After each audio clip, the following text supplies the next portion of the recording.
there's a lot coming at us that says, don't be that, don't do that, don't say that, don't. And what if we were bold enough to do and be? Hey there, my name is Dr. Beth Russell, and I want to know, what would you do if you were not afraid? Right now, what would your life, your job, your relationships look and feel like if you could be unapologetically you? What's holding you back? This podcast is for anyone that wants to make a change, but isn't sure where to start. Let's look inward together, and let's talk about you and me, our mental health, our self-care, inner and outer selves, and all that makes us, well, us. It's time to get real, feel the feels, challenge what's holding us back, and connect. This is the Authentic and Brave podcast. If you're like me, body image has always been a focus of my attention, sometimes good and sometimes bad. I'm excited to welcome today's guest, Melissa Rolfs, who is committed to empowering women to break free from dieting, emotional eating, and self-image issues so that they can ditch the diet mentality and feel empowered in their own skin. Melissa is a certified holistic health and life coach, helping busy women find freedom and feel at peace with their food, bodies, and their lives. She teaches women easy new strategies they can use to feel better instead of turning to food for relief. I hope that if you're struggling with your self-image, that you will listen to today's episode with self-compassion and know that you are not alone in your journey. So welcome, Melissa, to the Authentic and Brave podcast. Thank you. I'm excited to be here, Beth. I'm excited to have you. So tell me, what drew you to being on the podcast? Gosh, I love the idea of being authentic and brave. I think it's just so great to really show up as your authentic self in the world. And I think that with that comes being brave enough to be your authentic, especially when there's so many voices around you, maybe encouraging you not to be your authentic self. So I just love what you're doing and what you're about. Oh, well, thank you. When you hear the word authentic, what comes to mind? Real, not fake, being who you really are without feeling like you need to be something you're not, or doing something to maybe quote unquote fit in with the Joneses, but just really being who you're made to be and showing up boldly and bravely as that, regardless of what people say or think or do. I know it sounds so much easier than it actually is. Yes. Although I do find with age, it gets a little bit easier. Mm-hmm. Yes, absolutely. I think age gives perspective for sure. 100%. Mm-hmm, mm-hmm. Tell me a little bit about you and your story and what you do.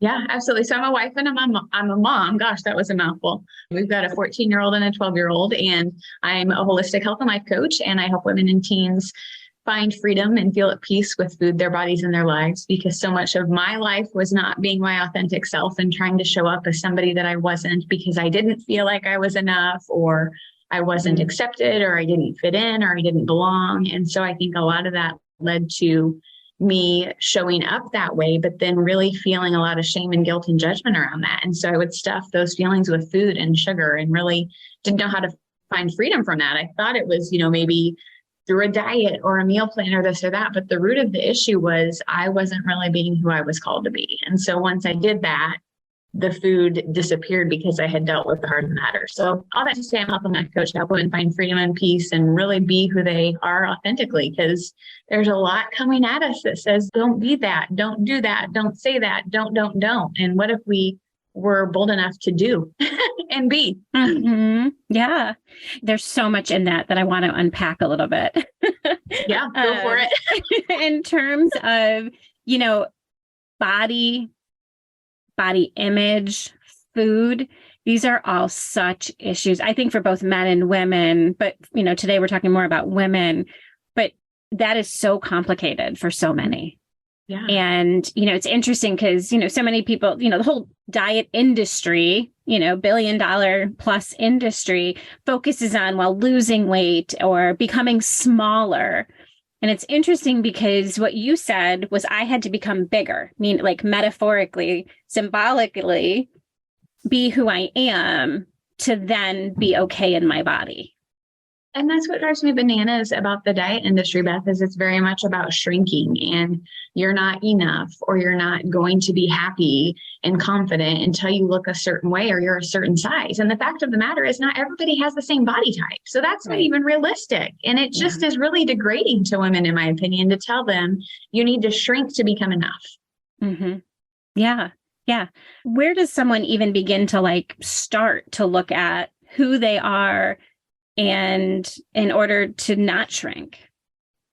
Yeah, I think, it's really I'm a visionary person, so I tend to be 10 steps ahead. So I think for me, it's really good to kind of set that vision, that goal of what do I want life to look like? And then what do I need to do to get from here to there and kind of reverse engineering so you do have a plan. Because if you don't want to do diet after diet after diet after diet, and that's your vision, is to not do diets all the time, well, then you could do things like slow down and learn to listen to your body and start to work with your body instead of against your body and really kind of decode where the diet culture is creeping in, because it's in magazines, it's in social, it's surrounding us, and our poor teenage girls are just inundated with it. But if we could really acknowledge, where does this messaging come in? And maybe do steps to eliminate that or minimize that, that would be another really good starting point too. So I think it starts with that big vision, but then taking small actionable steps that help you reach that vision or that goal. What do you say to the woman who says, yeah, but I just want to be thin. I just want to be thin. That's my goal. I don't necessarily want to learn about myself. I don't want to do that feeling work that, I just want to look, quote unquote, better. And then I would ask, why do you want that? What will having that do for you? Because there's some association that being thin or looking better will give you something that you want. Yeah. And if what you're desiring is to be maybe more fulfilled in your life, or maybe to have a better relationship with your family, or something that's not even food related, you're totally missing the mark. There's a reason that you're turning to food or you're trying the diets. Let's dig a little deeper and figure out what's really going on. Okay. So really starting to turn them inward, that inner, what is it they're trying to fill? Because so many people think, and this is true of money, this is true of losing weight. If I just, I will feel better. If I just lose weight, if I just eat better, but they're not looking at what you're talking about, kind of that core piece. Absolutely. Because I had, and I was completely unhappy. I mean, I had the beautiful house and I had the 2.5 kids and the white picket fence and the dog and the husband. And I had it all, but I wasn't happy. So it's just a load of bull that we've been fed, that when we do this, we're going to automatically feel this feeling, because the action, the outcome, doesn't produce the feeling. What would you say then? What did you say? The action doesn't meet the feeling. Doesn't produce the feeling. Doesn't produce the feeling. Yeah. Why do you think people push so hard against that feeling? Because I think it's uncomfortable. I think it's discomfort. It's kind of a challenge. I think if there's anything I've learned over the past few years, it's that if you have a belief or something that doesn't align with other people's, there's a lot of pushback from that. And it's like we almost live in a world where we're not able to be open to other perspectives and to be curious and to hold space and to really kind of say, oh, well, that's your perspective. That's your come from. Why do you feel that way? Tell me more so I can understand. What if we sought to understand rather than just had this vision of, oh my gosh, I have to be right, or I have to have it this way, or this is my perspective and it's the only way. I just think that that's something that maybe is lacking in society, is that we're not really able to hold space for differing views. And I don't even remember what you asked before I went off on that tangent. That's okay. No, it fits. That fits. Absolutely. Okay. I love to pick kind of what you're saying too, apart a little bit, that there's this idea of right, that I have to go to a place of defense, that I'm right, you're wrong, or you're right and I'm wrong, versus that curiosity and understanding of, wait a minute, there's actually something in between that. Or that we both can be right for ourselves, but we don't have to do it the same way. Totally. And that's the thing, even with food, your body type is different from mine. And so the foods that work for you and your body type that are right for you might not be right for me. That doesn't mean they're wrong foods, that they're bad food. It's just that we're different and we're unique, and we have to embrace that in order to figure that out. Because again, to bring it back to the diet industry, it's this one size fits all in this cookie cutter, and we're not cookie cutter people, and our bodies change over time. So even what really makes me feel good right now in 2 years might not make me feel good. So it's really, again, knowing yourself and your body enough to kind of figure that out. Going to, because you work with women around issues of food and body image, what do you say to the woman who doesn't even know where to start in terms of understanding what works for her? And, because so many people have grown up with not having any, having parents who don't exercise or parents who, they're just working to put food on the table. They're not necessarily thinking, nowadays it's changed so much, but 20, 30 years ago, it wasn't about the nutrition necessarily being put in front of people. So, and if you go to social media, you go do research, there's 75,000 different pieces of advice of this is good, this is bad. Oh, no, wait, that's bad. This is good. And so what do you say to the woman who feels so overwhelmed, just even contemplating looking at food and body issues? I would say, shut all that stuff down, because really the right thing is the thing that works for you, and it's different. And so I think we continue to outsource our intuition, and we'll look to other people around us instead of going within. Mm-hmm. So even just, this might sound silly, but just kind of getting quiet and giving yourself space to kind of figure out, okay, when I maybe eat these foods, I feel a certain way, and just kind of starting to connect with how foods are making you feel. You could even keep a food diary of what you ate and how you felt a few hours afterwards, because then you can kind of go back and connect the dots and say, okay, I had some whole wheat bread and a grilled cheese. Let's use that as an example. Well, that has gluten and dairy. And a few hours later, I felt really tired. Maybe it was the gluten. Maybe it was the dairy. Maybe I needed more protein. And it kind of gives you something tangible you can look at to say, okay, this could be connected to this. So I think just slowing down and starting to be more curious rather than judgmental, because we'll do that. Oh my gosh, I'm so tired. I should have gotten more sleep. I should have drank more coffee, blah, blah, blah, blah, blah. But step back, replace that judgment with curiosity, and just see if you can kind of figure out what your body's saying. Our bodies are always talking to us. We just haven't been taught how to listen to them. Yeah, so true. So true. And one of the things too you said was, so often people will say, well, I had the grilled cheese, I feel crappy 3 hours later, I'm tired, and then they're like, okay, I'm never going to eat grilled cheese again. And it's like these huge, or I'm going to go do keto, or I'm going to go do, and then a week in, they've spent all this money, they've spent all this time, but then they eat the grilled cheese again. Because it's like we make these rash judgments, these rash decisions. And I don't necessarily think it's from us. I think it's the influences coming at us. And I think that's kind of what you were saying too.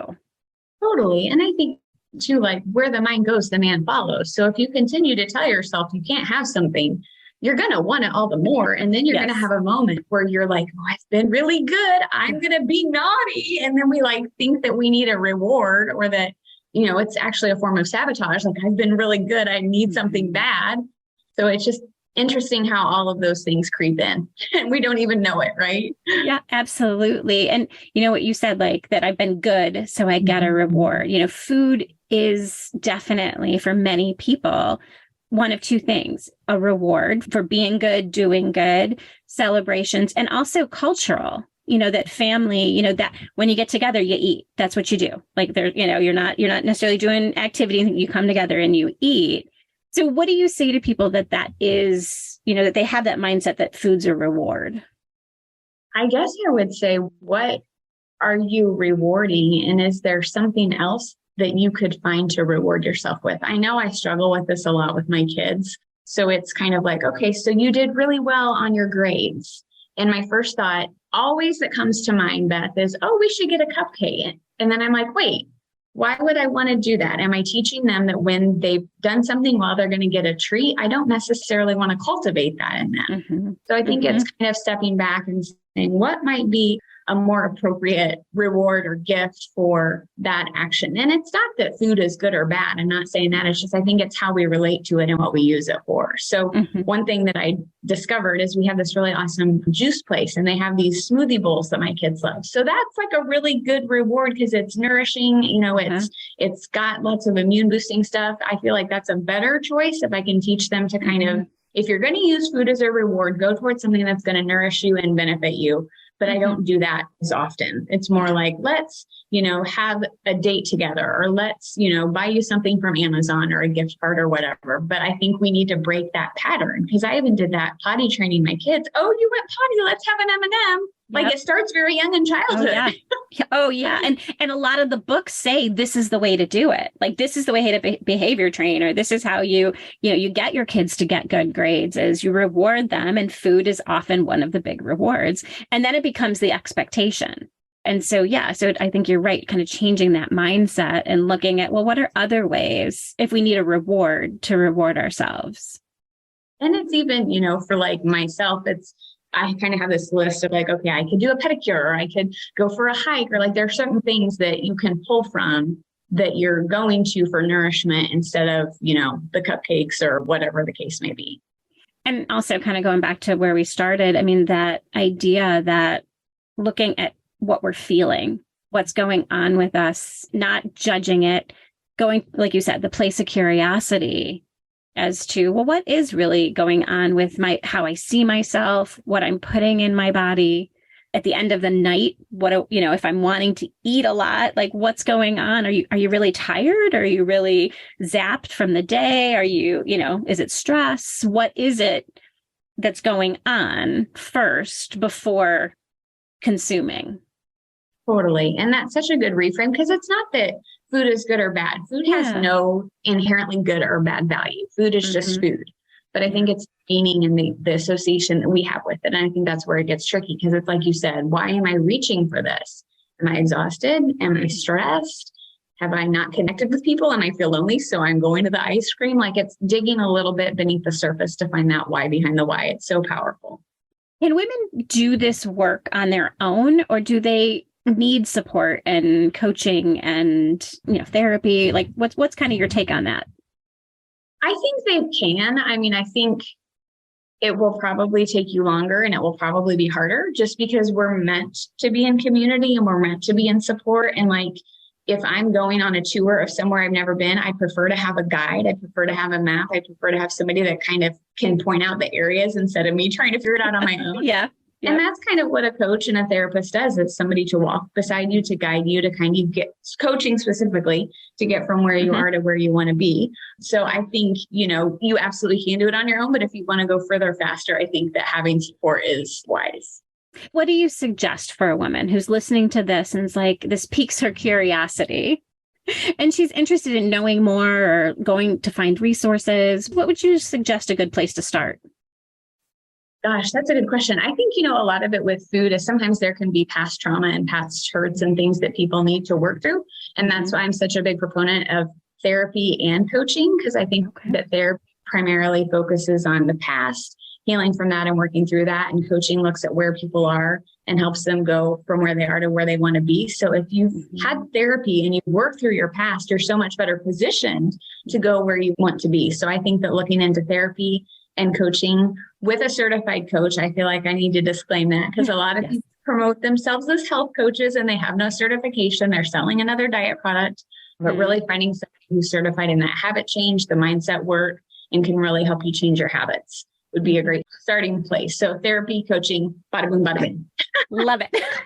Love it. Love it. Well, and thank you. I love the way you defined, or describe therapy and coaching, because I think sometimes people just think they're the same, or, that they're working on the same things. And you're right. They are distinctly different, and they can deal with different things.